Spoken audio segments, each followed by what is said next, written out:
Coucou à toutes, on se retrouve aujourd'hui sur une vidéo qui va parler de la constipation chez le bébé, comment faire.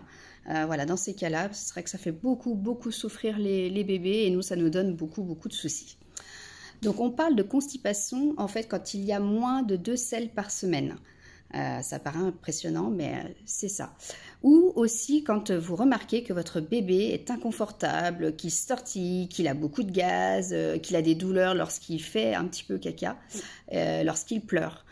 Donc là, il y a plusieurs choses déjà que vous pouvez faire de manière naturelle. Vous allez masser votre bébé, donc vous allez le mettre sur le dos et vous allez masser bébé en fait dans le sens des aiguilles d'une montre.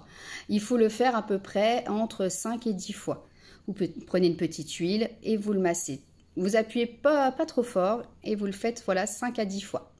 Également, ce qui marche ensuite après, régulièrement, vous pouvez aussi bouger les jambes de votre bébé, comme s'il faisait du vélo. Comme ça. Et vous allez le faire 5 à 10 fois également. Et vous allez le faire, en fait, ces deux mouvements-là, vous allez le faire plusieurs fois dans la journée, tant que vous voyez que bébé a mal et que ça passe pas. Si vous allaitez, il va falloir un petit peu pendant ces jours-là modifier votre alimentation. Favoriser une alimentation qui sera riche en fibres, riche en fer, des légumes, beaucoup de légumes verts et aussi des céréales complètes. Si vous donnez le biberon, vous pouvez également mettre de l'eau qui sera un petit peu plus riche en magnésium dans son biberon pour ces jours-là. Pour les enfants qui sont un petit peu plus grands, vous allez tout simplement modifier l'alimentation le temps que ça se fasse et que ça aille mieux. Donc pareil, beaucoup de légumes verts, tout ce qui sera riche en fibres, en céréales. Et faites-les boire aussi, boire un maximum. Une bonne hydratation, ça aide également.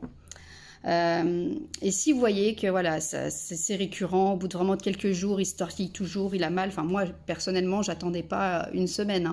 Si je voyais qu'au bout de 2 jours, 2-3 jours, il avait toujours pas fait et qu'il était vraiment douloureux, que ça l'empêchait de dormir, etc., là, il faut consulter.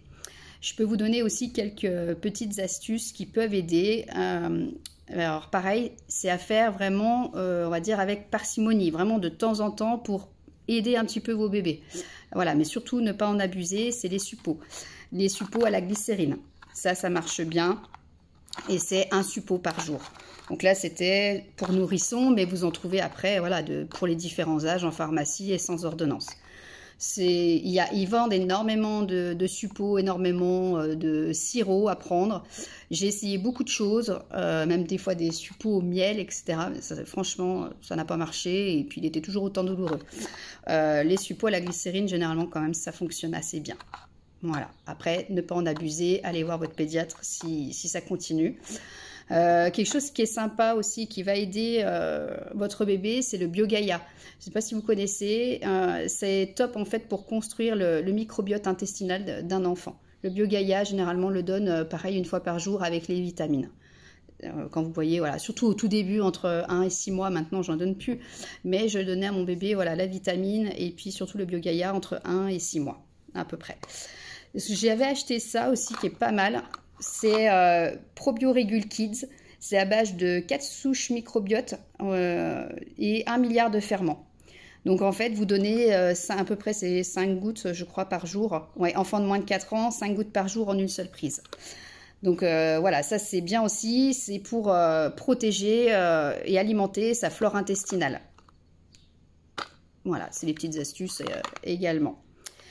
Voilà, donc si malgré tout, malgré votre changement d'alimentation ou son changement d'alimentation, si vous voyez qu'il est vraiment douloureux et que ça ne passe pas, qu'il fait que des toutes petites selles moulées et puis que vous voyez que vraiment le ventre est encore gonflé malgré vos massages, malgré les petits suppos, etc., ne tardez pas parce qu'après effectivement ça peut être très grave pour les enfants.